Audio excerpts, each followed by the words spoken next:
اور جو اس وقت یہ باتیں کر رہے تھے نا، پیسہ ایکچولی پہلے اپنے پاؤں پہ کھڑے ہو جاؤ، اور پھر ایکچولی پھر یہ ہو، پھر ایک بچہ تو پھر یوں، پھر ایسے تربیت، وہ بیڑا غرق کر دیا انہوں نے اپنی زندگیوں کا. وہ ایکچولی کر کے کما ہی رہے ہیں ابھی تک بیٹھ گئے. اور چھڑے چھاٹ کی کمائی میں تو اللہ نے ویسے ہی برکت نہیں رکھی. جتنا کم بخت کمائے گا گٹر کے ڈھکنوں پہ اڑائے گا، سارا گٹکے پہ اڑائے گا. کراچی میں گٹر کے ڈھکن کے علاوہ کچھ سمجھ میں نہیں آتا. کوئی پارک ہونا تو چلو ہم کہیں یار خوبصورت پارکوں میں اڑائے گا. کیا مثال دوں، لوگ کہتے ہیں کیا گٹر کے، کیا کون لوگ تو ہو سکتا ہے پنجاب سے گٹر کے ڈھکن دیکھنے کے لیے آئے یہاں پہ کیا. اور انڈا موڑ الحمدللہ ایسا مشہور ہوا ہے دنیا میں. ناروے میں جہاں سورج غروب طلوع نہیں ہوتا وہاں بھی لوگوں کو انڈا موڑ کا پتا ہے.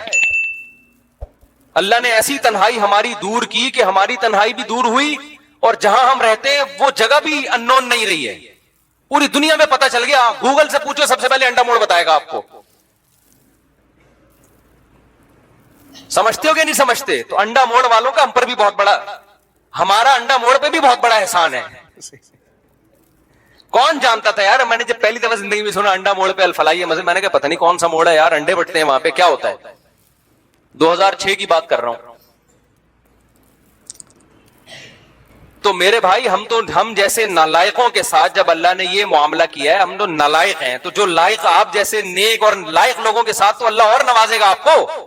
تو چھوڑ دو یہ تعلیمات اور یہ جو کیلکولیٹر لے کے ہر وقت بیٹھے ہوئے ہوتے ہو نا، اتنے پیسے ہیں تو بہو آئے گی تو 2 پراٹھے زیادہ. ابھی وہ ڈاکٹر ذیشان عثمانی ہے نا جن کا میں نے انٹرویو لیا تھا، ان کا بڑا اچھا کلپ آیا، بیان آیا بڑا اچھا. وہ نہیں جو میں موونگ پنک میں جا کے پتہ ہی نہیں چل رہا تھا میں ان کا انٹرویو لے رہا ہوں یا وہ میرا انٹرویو لے رہے ہیں، دونوں ایک دوسرے کا انٹرویو لے رہے تھے. تو ان کے ایک بڑا اچھا کلپ چلا ہے مارکیٹ میں. ان کے منہ سے یہ باتیں سن کے اس لیے اچھا لگا کہ وہ لبرل لوگ ان کو بھی سنتے ہیں بہت. ہمیں تو مولانا سمجھ کے نکل لیتے ہیں نا کہ ابے یہ تو مولوی دقیانوسی کی بات کرتا ہے، وہ تو سائنٹسٹ ہے. تو انہوں نے ترغیب دی جلدی شادی کرو، اور آگے کہا کہ ایک بہو گھر میں آئے گی 2 روٹی زیادہ پک جائے گی، تو اس میں اللہ پہ توکل کرو. تو نیچے کسی جلے ہوئے نے کمنٹس کیے ہوئے تھے کہ ڈاکٹر صاحب صرف بہو نہیں ہوتی، آگے اس کے بچے بھی ہوں گے. آگے کیا ہوں گے؟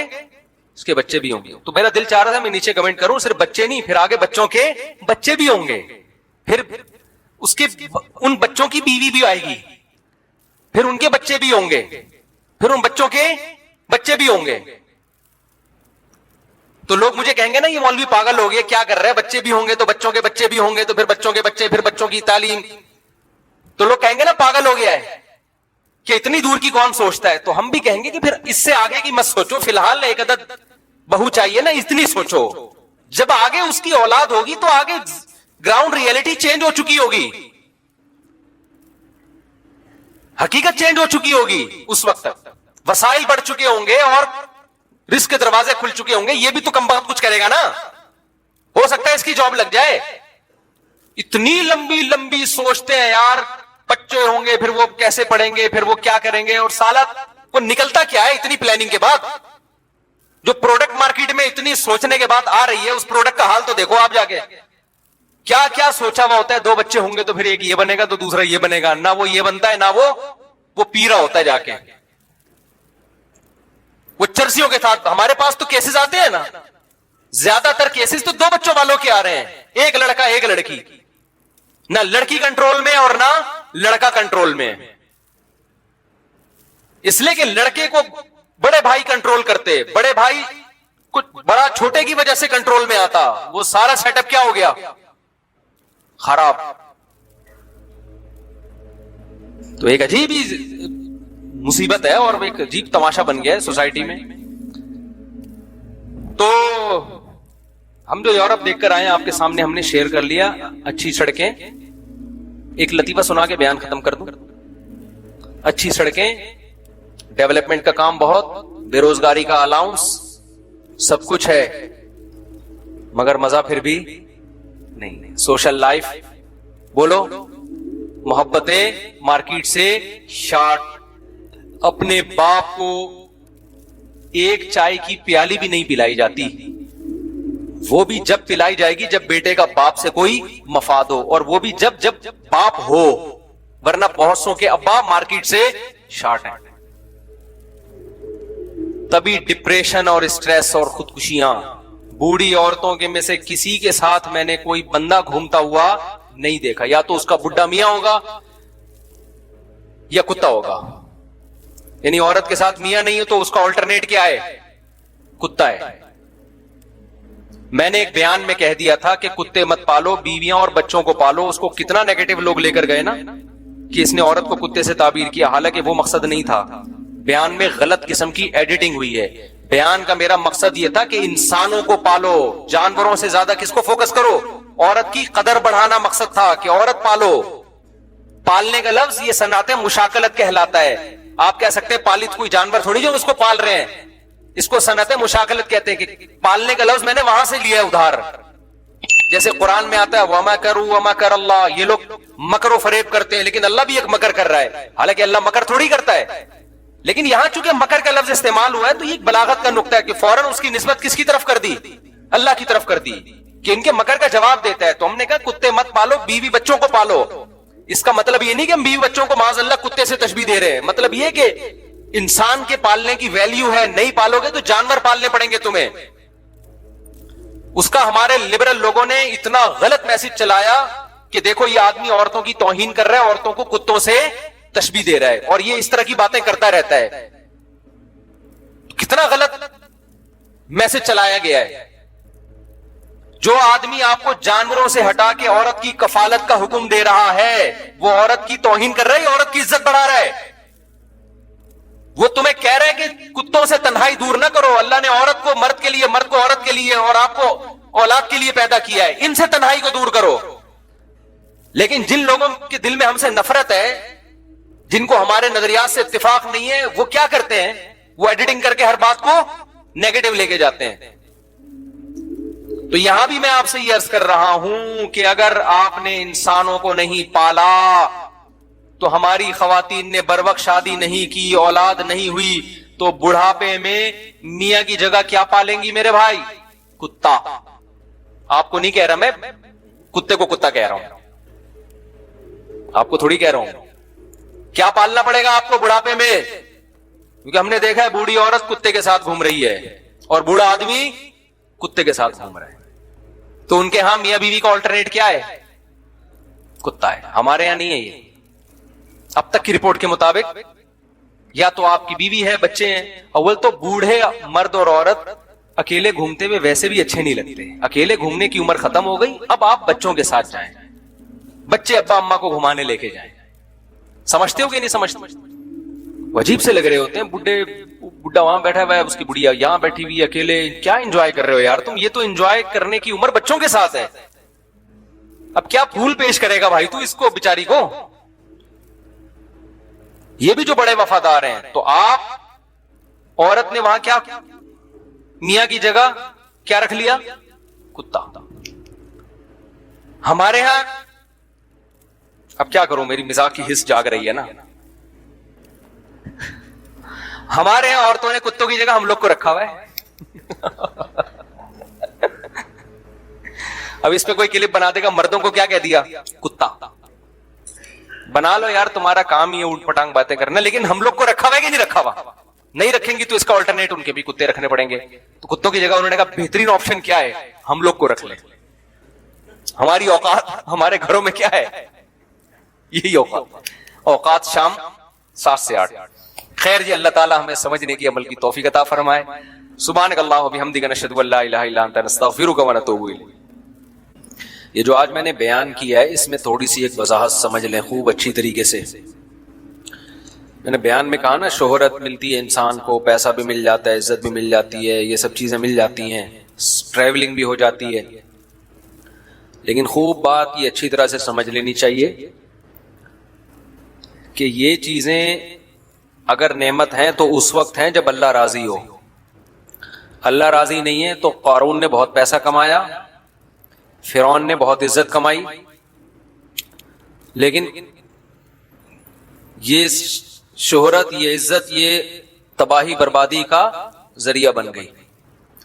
اس لیے اپنے ذہنوں میں یہ بات اچھی طرح بٹھا لیں کہ ایک آدمی جو جھونپڑی میں رہتا ہے